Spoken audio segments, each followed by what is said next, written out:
Namaskaram. 1000 Names and 1000 Stories. 242nd name SATKARTRE NAMAH.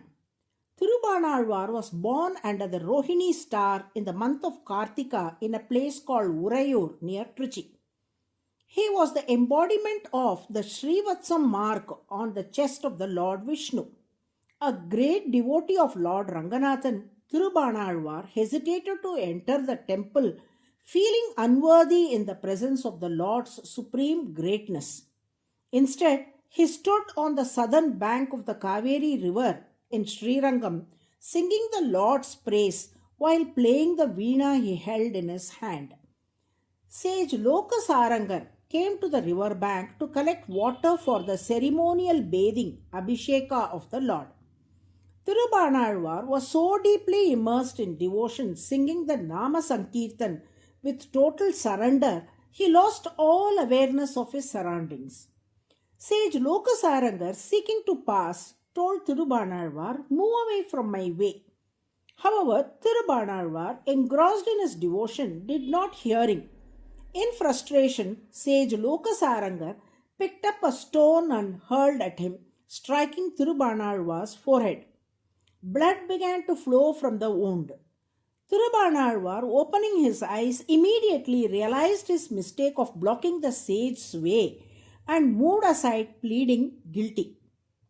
Sage Lokasarangar collected the water and went to the temple to perform the Lord's ceremonial bath.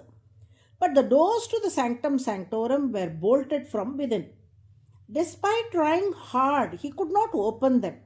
He understood that the Lord was displeased with him for his harsh treatment towards Thirubanalvar, a great devotee, due to his low status. Feeling sorrowful, he returned home.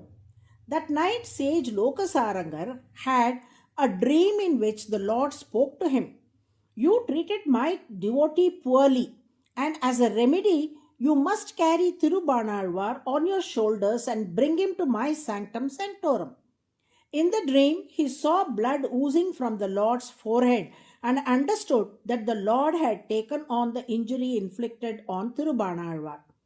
The next day, Sage Lokasarangar sought Thirubanalvar's forgiveness and told him of the Lord's command. He then carried Thirubanalvar on his shoulders to the temple. From that day, Thirubanalvar came to be known as Munivahanar. Thirubanalvar sang 10 hymns in praise of Lord Ranganathan, and in the final hymn expressed that as long as he could see Lord Ranganathan, there was no need for him to seek the Lord in Vaikunta. He merged with the feet of the Lord, forever serving him. Thus, the Lord, who always does good for his devotees, is called SATKARTRE, the 242nd name in the Vishnu Sahasranamam. Sat refers to noble souls like Thirubanalvar who are dedicated to higher spiritual principles and virtuous actions. Karta implies that the divine being is the ultimate source and cause of all actions in the universe. Therefore, the Lord is called SATKARTRE. By chanting SATKARTRE NAMAH, we invoke the blessings of the Lord for a blessed and virtuous life. Narayana, Narayana.